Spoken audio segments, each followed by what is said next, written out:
relation? It's a pattern between two variables.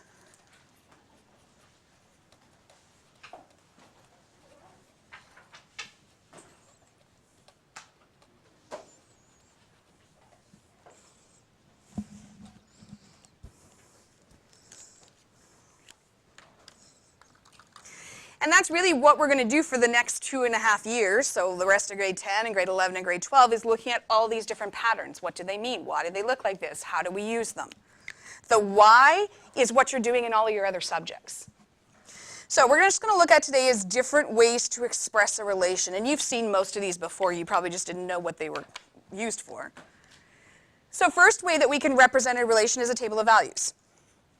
You've probably seen a table of values before. They don't have to go horizontal. They can go vertical, and it's typically right brains that like horizontal, left brains like vertical. I just put it horizontal to save space. But so here's a pattern. I can go 1 to 4. That means 2 would become 8. 3 would become 12. 4 would become, and I don't have to go in order. I could do 10, for example. 10 would become 40. There's a relationship between two variables. What's the relationship?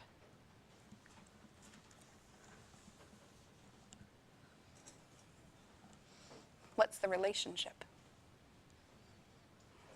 Times 4. One is 4 times the amount of the other. That's that particular relationship. Brock, am I interrupting your conversation?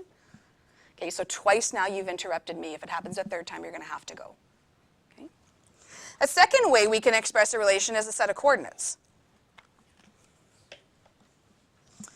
And so, for example, 1 goes to 6. 2 goes to 12. Some of you already see the pattern. That's great. 3 goes to 18. What about -2? -12. There's a pattern or a relation.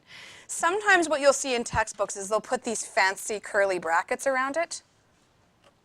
Have you seen those before? Does anybody know what they're called? Because they're not actually called curly brackets. So what are these called? Anyone know? They're called braces.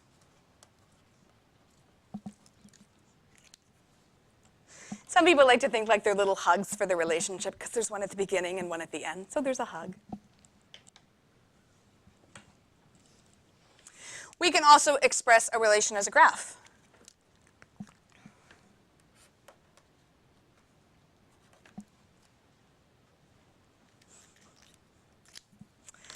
That what I drew is called a linear relation, and that's what we're going to focus on in Unit 6, a linear relation because it's a line. In grade 11, we're going to add things like this.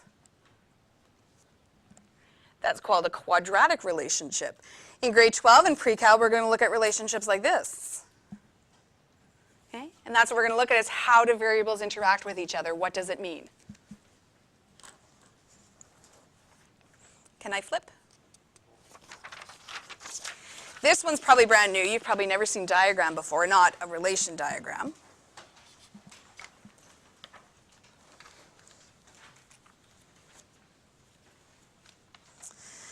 So a diagram looks like this. 1 goes to 7, for example. 2 goes to 14. 5 goes to 35. That's another linear relation. It's no different than a table of values or a graph or a set of coordinates. It's just a different way to express a relation. The last way is an equation. And we're going to talk about what this funky notation is a little further in the unit. Don't freak out about it now. We'll come back to it. We call that f of x, and we tend to slur that together, f of x. Okay? We'll talk about what it means in a second. It's not a big deal now, but an example of an equation could be 3x plus 2. That's a relationship.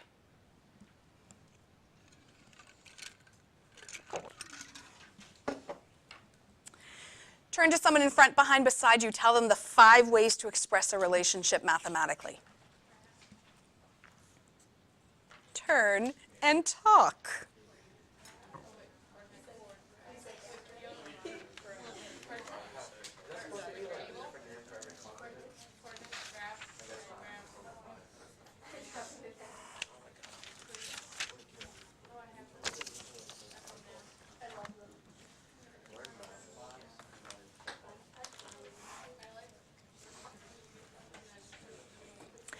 Close your eyes or look up. Your choice, close your eyes or look up. I just don't want you to look at your notes. The first way to express a relationship is a table of values. Set of coordinates, graph, diagram, equation. Okay, look wherever. Tell me the first way to express a relationship. Table of values, excellent. The second is? Set of coordinates. The third?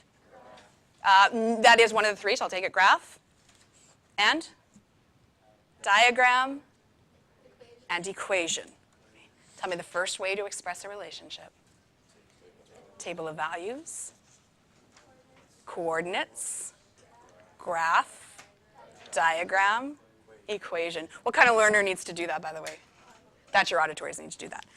So all we're going to do is take different relationships that we've been given and express them in whatever way the question asks. So the first one wants is a table, then a diagram, second set of coordinates, and a graph. Example 1, just read to read.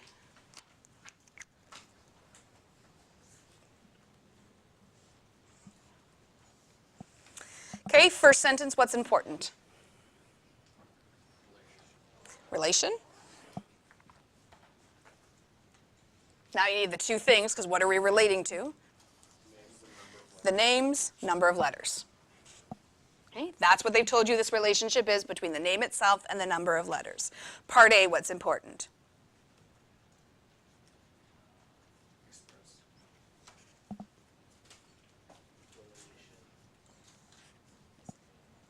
So it's telling you how to express it.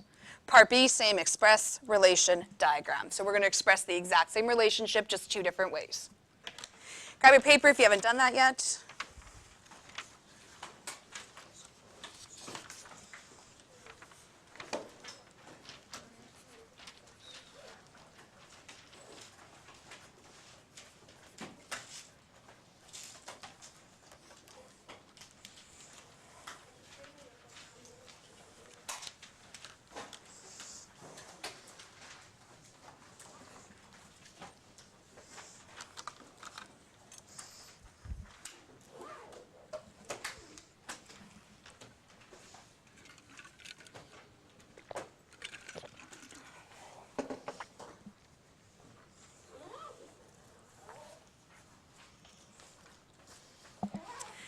Table of values, you have a choice. You can do it vertically, you can do it horizontally. Because the example we just looked at was horizontal, I'm going to do vertical. But if you like the other way, that's fine. Again, typically it's lefties that like down and rights that like to the side.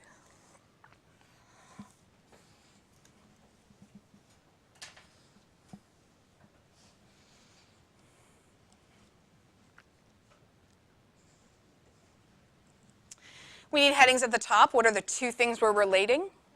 Name and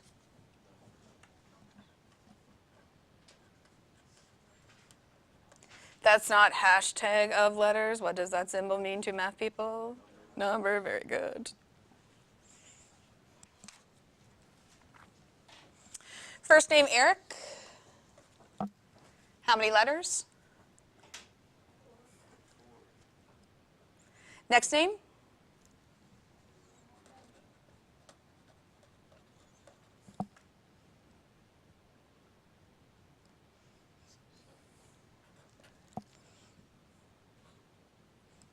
Next name?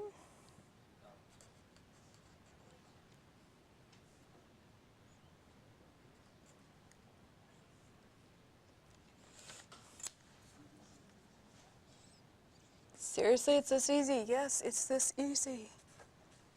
Yoonji is the next one. And Patrick. That was fast. 7. All we're doing today is expressing the relationships. Later on in the unit, I'll show you how to figure out, is there a relationship? Because that's what mathematicians do. Whoever asks for this data, we would say, yes, there's a relationship. Here it is. Now you go figure out what it means, because that's their job as scientists or whoever. Our job is to represent it and tell them, is there one, yes or no? Okay. Is there one? I don't know. We'll figure that out later on in the unit. We're going to do the exact same thing as a diagram. Now, diagrams in general can mean many things. In terms of relationships in math, it's the two circles. Circle on the left, I guess more ovals than circles. Circle on the right.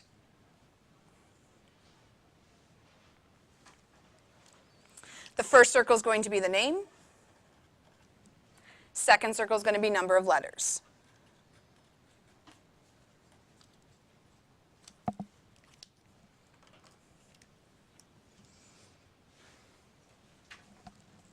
So I'm just going to do all the names first.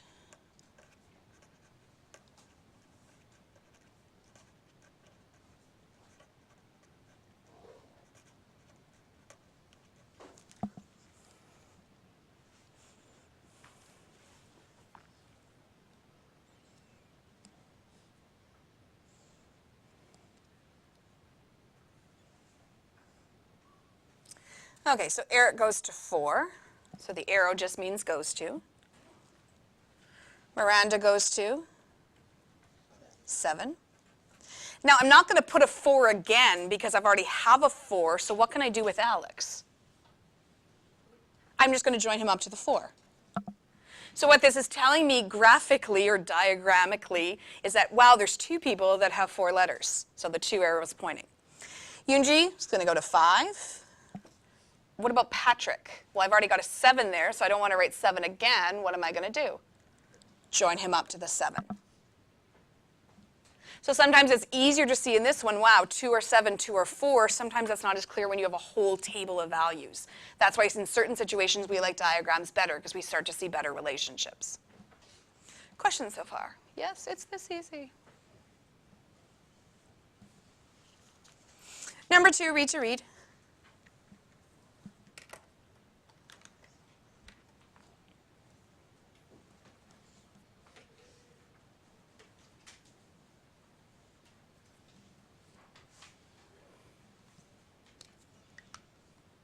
The first sentence. What's important?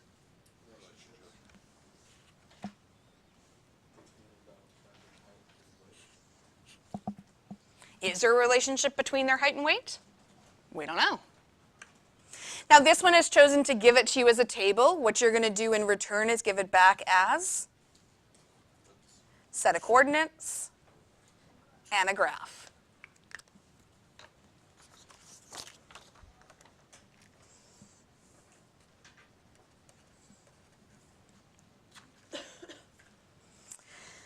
The first dog, the Bichon. What do Bichons look like? Anyone know? White and fluffy. They're little white fluffy creatures. Kind of like a sheep with shorter legs. Okay, the relationship they told you is between the height and the weight. What's the height? 12. What's the weight? 15. There's the first coordinate. Boxer, what do boxers look like? They're tall and skinny.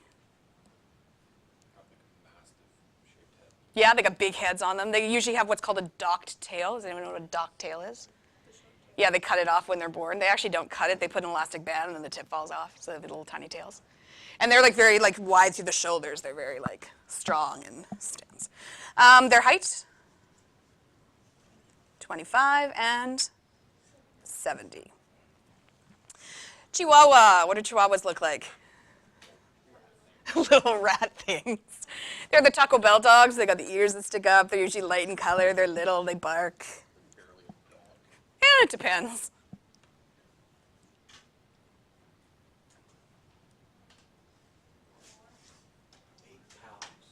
Yep, that's about average size. These are all average, by the way. These are the correct stats. I went right off the internet, and this is average height and weight. Yeah, 8 pounds. My dog's poop is about that big. Yeah. Mastiff, I went with bull mastiff. So if you've seen a mastiff, describe it. They're like tall, they're thick, they're just massive. They're massive. That's usually how you remember a mastiff. They're the dogs that drool a lot. They got jowls on. They're like wide and big. And so boxers are tall, but they're skinny. Mastiffs are huge and thick, and they'll just bowl you right over. Average height? 27. That's half my height, by the way. And the weight? 100 pounds. That's probably more than some of you in this room. Pugs. Describe a pug. What do pugs look like? They got little pushed in faces, pug faces. They remind me of like a really short mastiff. Yeah, they are kind of like, because they're thick too and little, and they usually have nasal problems, so they're usually snorers and they snort a lot. It's actually quite cute. So average height for a pug, 12, they're little. It's double the weight of a Chihuahua. Toby dog, that's my boy. There's his picture. That's my first dog. He passed away a year ago, but he was a shepherd lab, mix of everything. So he was about 22 and about 59 pounds. So I put him in there just because he's cute. Now I have two girls. They're both just mixed speeds. One's tall and shepherd-like. The other one's little, maybe border collie. She's yappy, but really cute. Again, I just put the braces because sometimes we put them, sometimes we don't, and I know that's really kind of wishy-washy for left-brain people, but we're okay if they're not there, but I want you to see them because in the textbook, if I didn't show you, you'd be like, what the heck are those? So sometimes they're there, sometimes they're not. Now, to a mathematician, that's all we need are the numbers. We don't actually care what this is about. We don't care the breeds of dogs. That's vets that care. We look at the numbers and we analyze the numbers and we say, yes, there's a relationship. Here's what it is. You go figure out what to do with it. Mathematicians are really the people that provide information to all the other kinds of sciences. Okay, let's do it as a graph. Grab a ruler if you don't have. There's one at the front. If you're too lazy, use the side of your phone, use the side of your calculator, use a piece of paper. But we are not barbarians. We use rulers. Mathematicians and scientists draw with rulers.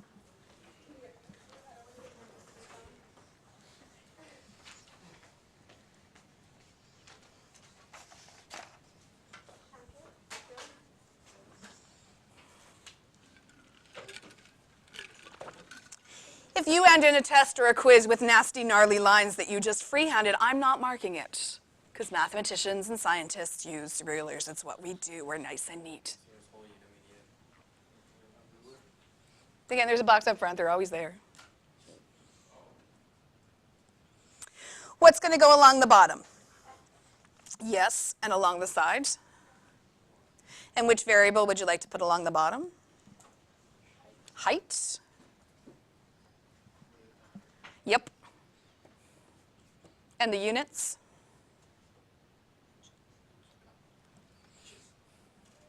And along the side?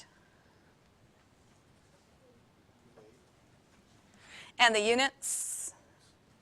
Wait, for this one, matters. It always matters. Oh, like for First one goes on the bottom, second one goes on the side.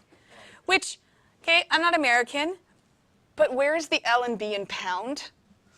Where does that come from? What the heck is that? It's actually from the Latin word for pound. Yeah, grabbing my red pen. This is called labeling your axes. You have to label your axes. That includes what it is and the units. James, put the calculator down. Now we have to figure out the scale. So what's the smallest height and what's the largest height? 4 and the largest height? 27. So if we got to go from 4 to 27. So what do you want to jump by? What's a good scale? Probably don't want to go by ones, then we have to do 27 ticks. Twos, we're going to have to do fives, threes. There's no right or wrong here. You want your graphs to be no smaller than this. So this is about 1/4 of a page. That's approximately you want the size to be. If they're teeny like this, I can't see them. So let's do fives. So here's a trick. I'm just going to put my ruler, and I'm going to use 1/2 centimeters to put the ticks. That way they're evenly spaced out.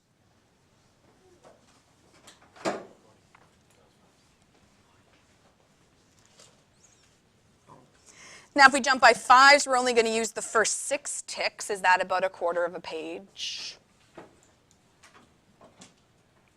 So we probably want to jump by something a little bit smaller. Otherwise, all of our graph's going to be way down here. Okay, let's pick something else. Threes is good. If you're too lazy to count by threes, you can do twos because it's easier to count by twos. Completely up to you. Let's do threes. It'll be good practice. It's a 3 and then,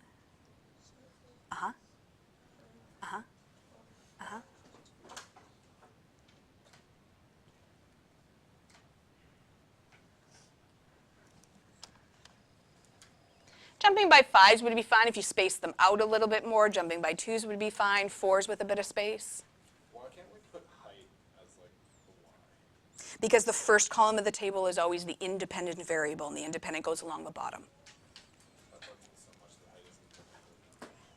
Well, if you think about it, the independent is always what you can control. And do you control your height or your weight? You control your weight, right? So it's just the way we do it. In the grand scheme, not a big deal. Wait, what's the smallest and the highest? So what do we need to go start by? What are we going to jump by? So 8 to 100. Okay, so we're probably not going to jump by 3s because we're going to have a lot of ticks. 10s? Yeah, I like that.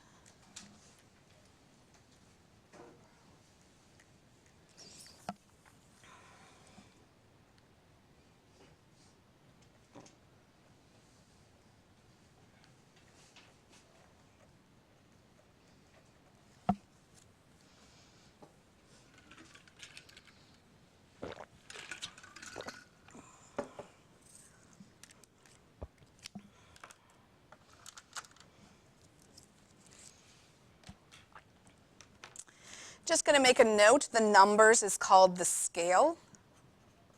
So if it says label your axes and use an appropriate scale, that's what they mean.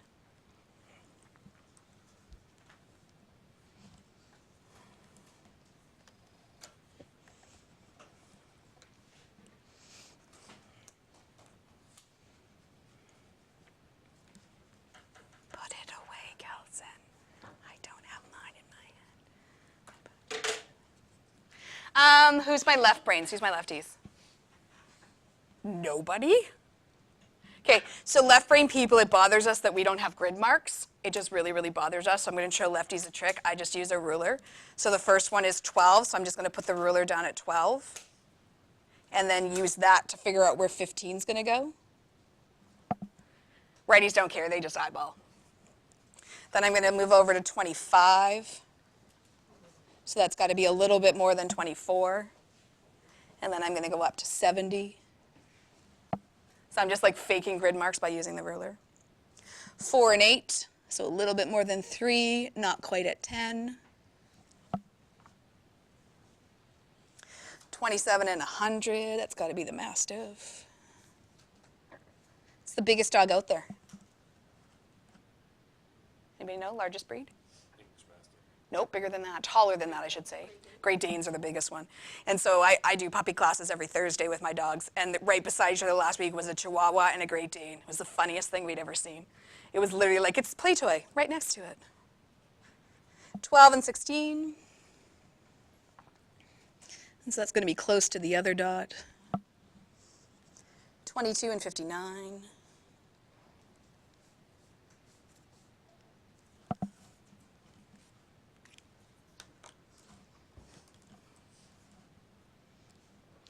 And so what we're going to do over the next rest of this semester and really grade 11 and 12 is start to show you, is there a relationship?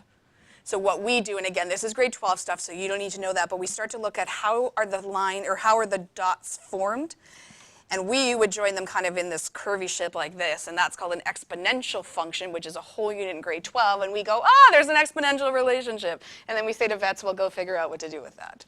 But that's what we're going to be looking at really over the next few years, either applied or pre-cal, is what are these relationships? What do we do with them? What do they mean? Why do we need them?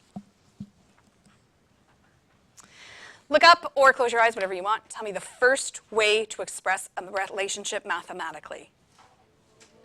Awesome, people with good memories. Table of values. Diagram is one of them. Coordinates, graph, equation. Okay? This is what the homework is going to look like. It's going to give you a certain relationship. It's going to tell you how they want you to express it. How are we feeling so far on this? Awesome. You got about half an hour to work on the homework, which is awesome.